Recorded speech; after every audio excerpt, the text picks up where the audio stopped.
Hey everyone! Today's video is a summary of Daisy Darker by Alice Feeney, a chilling mystery set on a stormy island with a family full of secrets and deadly twists. Spoiler alert. This video includes major spoilers. It's a summary based on my interpretation, not a full review. If you're intrigued, the purchase link is in the description. Let's dive in. Daisy Darker's family gathered at Seaglass, where Nana, their grandmother, lives. It is Nana's 80th birthday, and according to a fortune teller she once consulted, this will be her last birthday. The entire family was there. Frank, Daisy's father, Nancy, her mother, Lily, Daisy's older sister, Rose, the oldest sister, Connor, Daisy's childhood friend, and Trixie, Daisy's niece and Lily's daughter. As they had their dinner, Nana announced her will. It turns out she wouldn't be leaving them much of anything. The house would go to Trixie, but for the others, she only left small items with little to no value.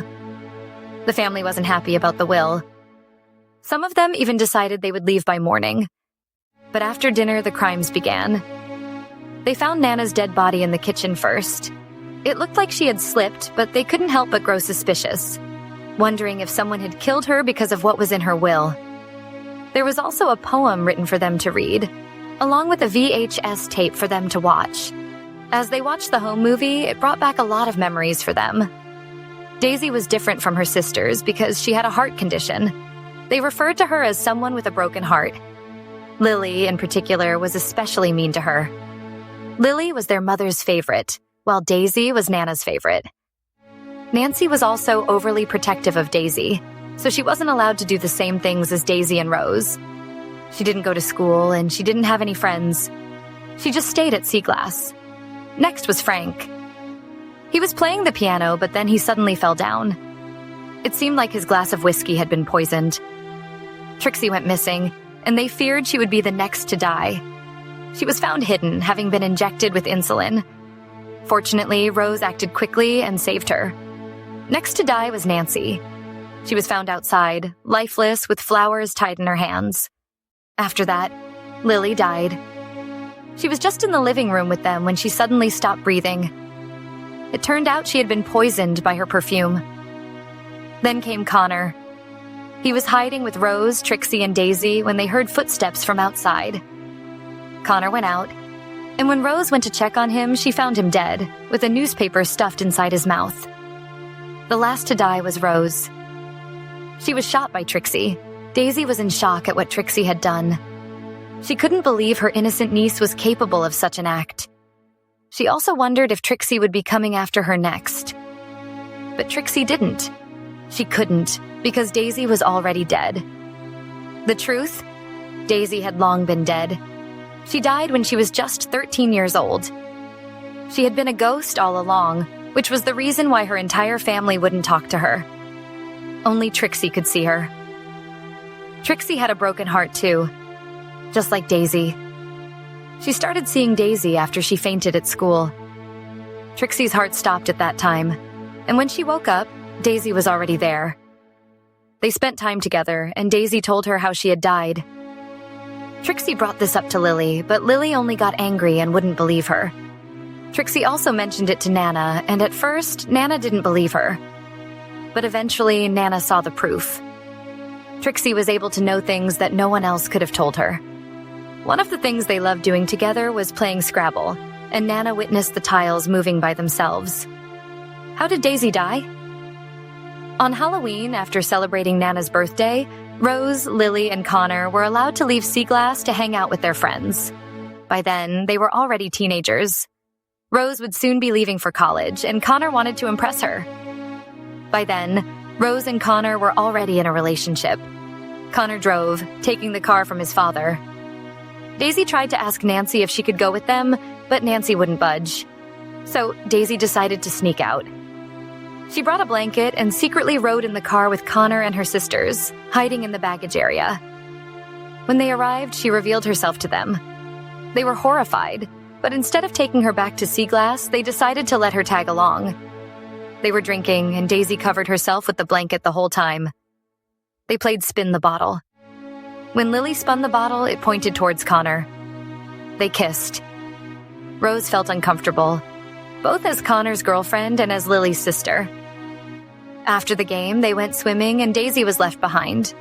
One of her sister's friends talked to her. They chatted for a while and the guy insisted on seeing Daisy. He convinced her to put the blanket away and he kissed her. She allowed it, but soon she started feeling uncomfortable, so she pulled away.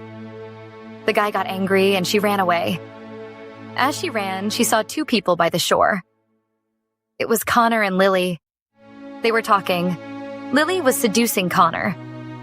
They kissed, and then the two of them started having sex.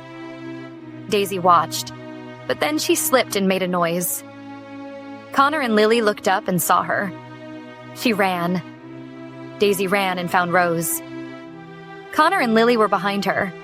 She told Rose what she had seen, that she had caught Connor and Lily having sex. However, Rose didn't believe her. Instead, they all laughed at her. Lily even teased her, claiming that Daisy had a crush on Connor, and that's why she was making it up. Daisy ran away from her sisters once again. She ran and ran until she was hit by a car. She couldn't move. She could still hear voices, but she couldn't move as much as she wanted to. She heard the voices of Connor, Lily, and Rose. Connor was driving when he hit Daisy. He killed her. Rose and Lily freaked out, and Connor confessed that he hadn't passed his driving test and hadn't asked permission to borrow his father's car. Connor also convinced them that they shouldn't ask for help.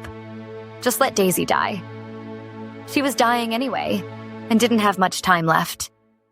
If they asked for help, Connor would go to jail, ruining his future and the years ahead of him. They didn't want that to happen. Connor suggested they throw Daisy off the cliff. Lily agreed. Rose was hesitant but didn't do anything. She just let them throw Daisy off the cliff.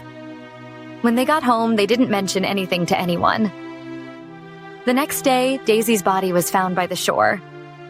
Who's helping Trixie? Trixie wanted revenge for Daisy, but it was Nana who initiated it all. She planned everything because she was furious. She was the only one who didn't know about what had happened to Daisy, and Daisy was her favorite granddaughter. When Nana found out the truth from Trixie, she confronted Nancy and Frank. It turned out they already knew what had happened and had been protecting Rose and Lily. Nana also discovered, after Daisy was already dead, that there had been a surgery Daisy could have undergone that might have cured her. Nancy never mentioned this procedure to Nana, and it could have saved Daisy's life back then. Nana was so angry that she decided to kill everyone who had wronged Daisy. Nana wanted to see Daisy for the last time. Nana wondered why Daisy couldn't leave, why she was still stuck in sea glass. She thought it might be because Daisy was meant to write her story.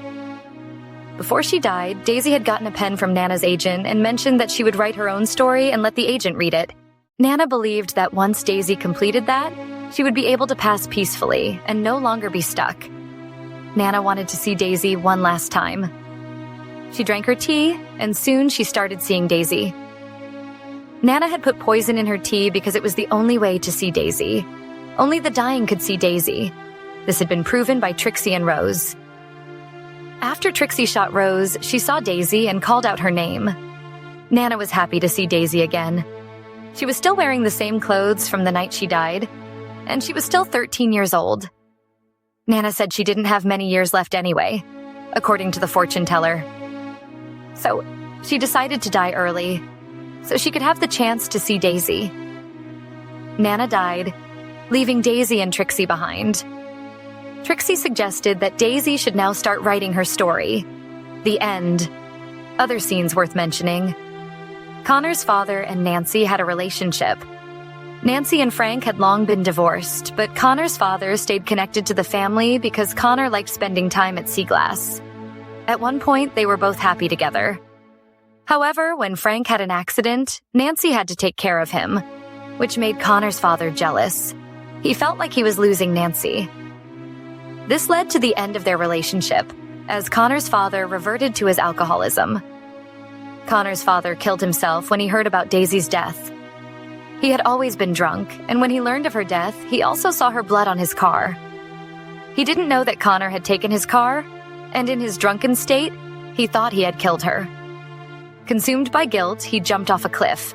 The summary is complete, but I also just want to mention some of my questions. In Chapter 22, it says that Daisy, age 13, is 5 feet, 1 inch tall. Rose, age 10, is 4 feet, 7 inches, and Lily, age 9, is 4 feet, 2 inches. I wonder if this was a mistake or if it's a clue. Did Daisy's height only get added when she was already a ghost? She is the youngest of the 3. All along, Daisy was a ghost, but she could move things. So it's safe to say that during their dinner, she didn't add anything to her plate? What will happen to Trixie? Everyone in the family is dead, and she is only 15. That's it for Daisy Darker. If you like the summary, let me know below. Grab the book via the link in my bio, and don't forget to subscribe for more summaries. See you next time.